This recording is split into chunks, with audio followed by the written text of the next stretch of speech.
I talk a lot of shit, so when you talk a lot of shit and you lose, it hurts way more. So. Well, I was going to ask that. Look, you did talk a lot of shit, but Yeah, I did talk a lot of shit.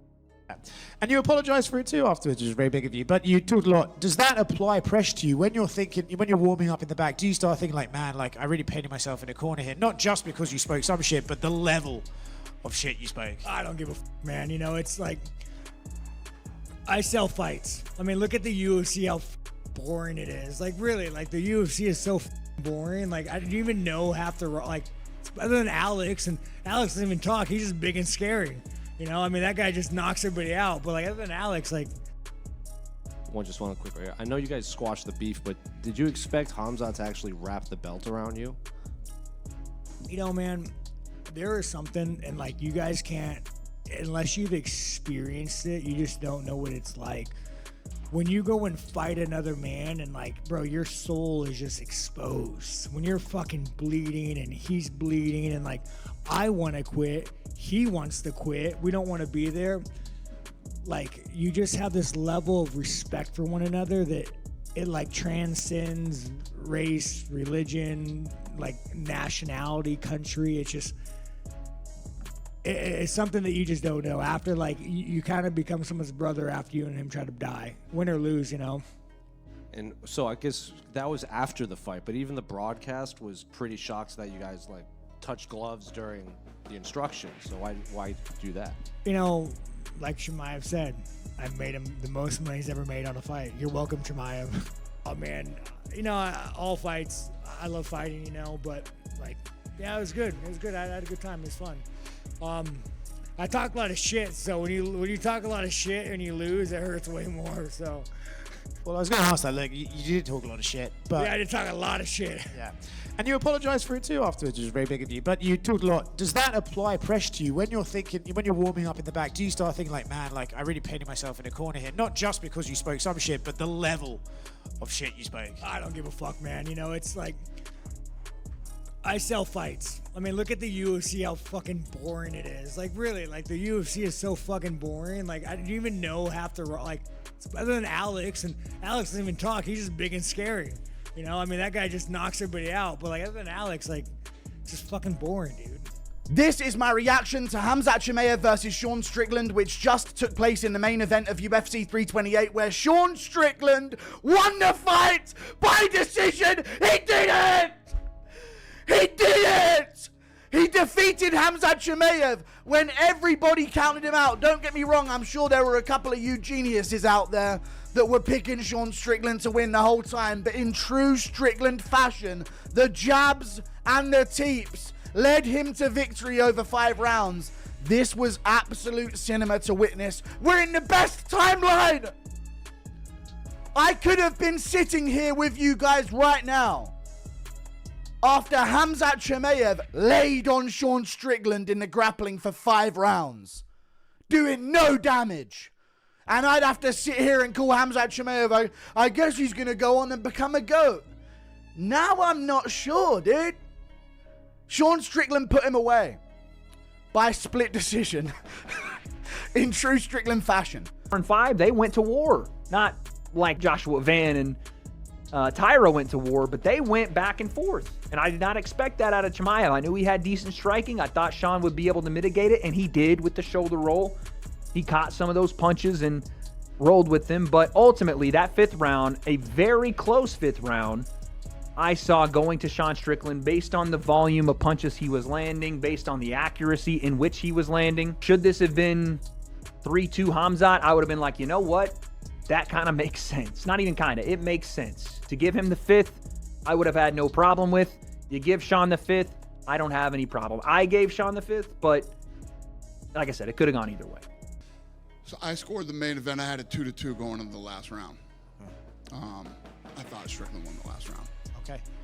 Were you surprised that Khamzat stayed on the feet for so long portions of the fight? No, what was interesting is, you know, when I first started, the first 2 times I saw him fight on Fight Island, he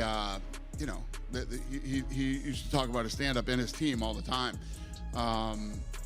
And I was saying, we haven't seen him stand up and really go toe-to-toe with somebody in a while.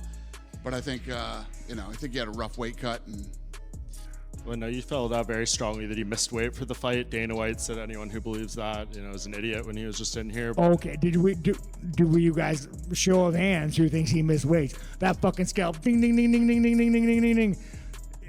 He 1,000% missed weight. We had a guy from my camp was watching him get on the check scale. When he stepped on, his whole camp said, fuck. And they dragged him up because he's running out of time. He 1,000% missed weight. I don't bitch about it though. I like, do whatever, be a heavyweight. I don't care. Yeah. But at the end of the day, I heard he said he might want to move up to 205. He should, dude. Like if that weight cut's killing you, go to fucking 205. Enjoy life. It's way easier competition.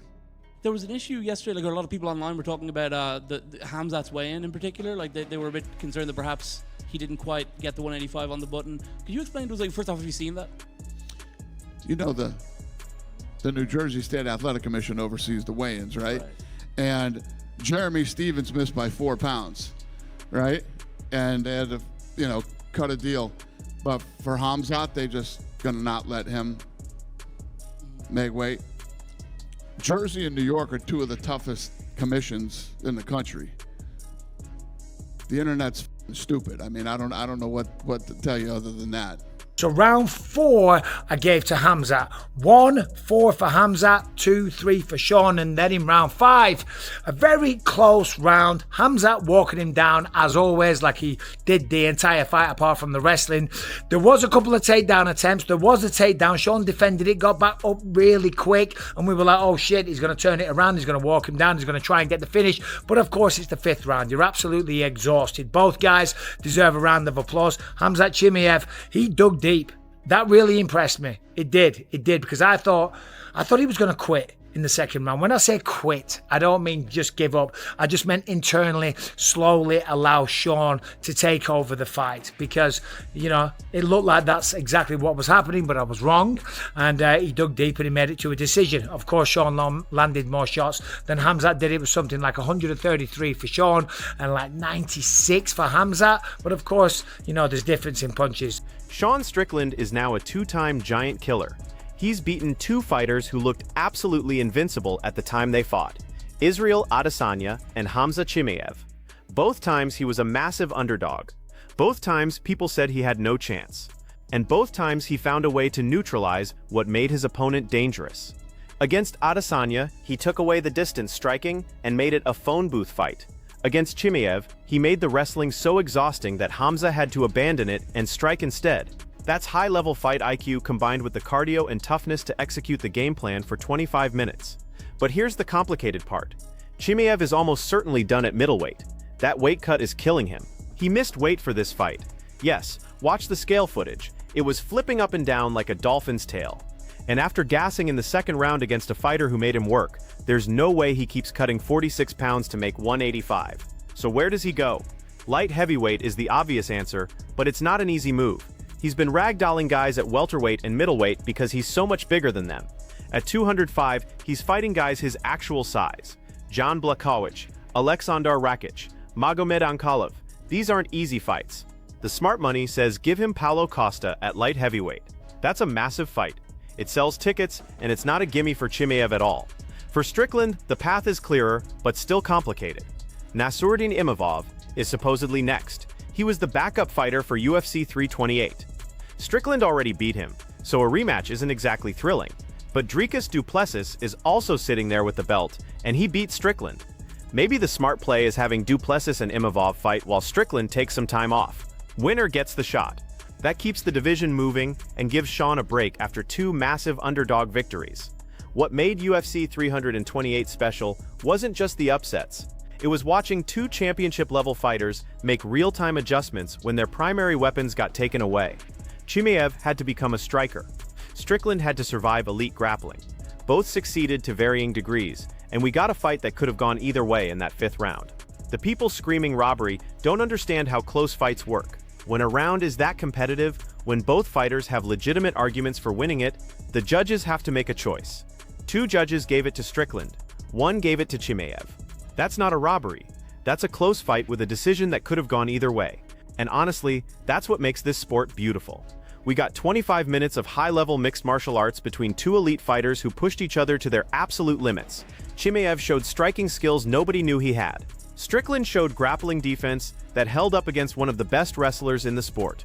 Both men earned respect, even if only one got the belt. The real question now is what this means for the middleweight division.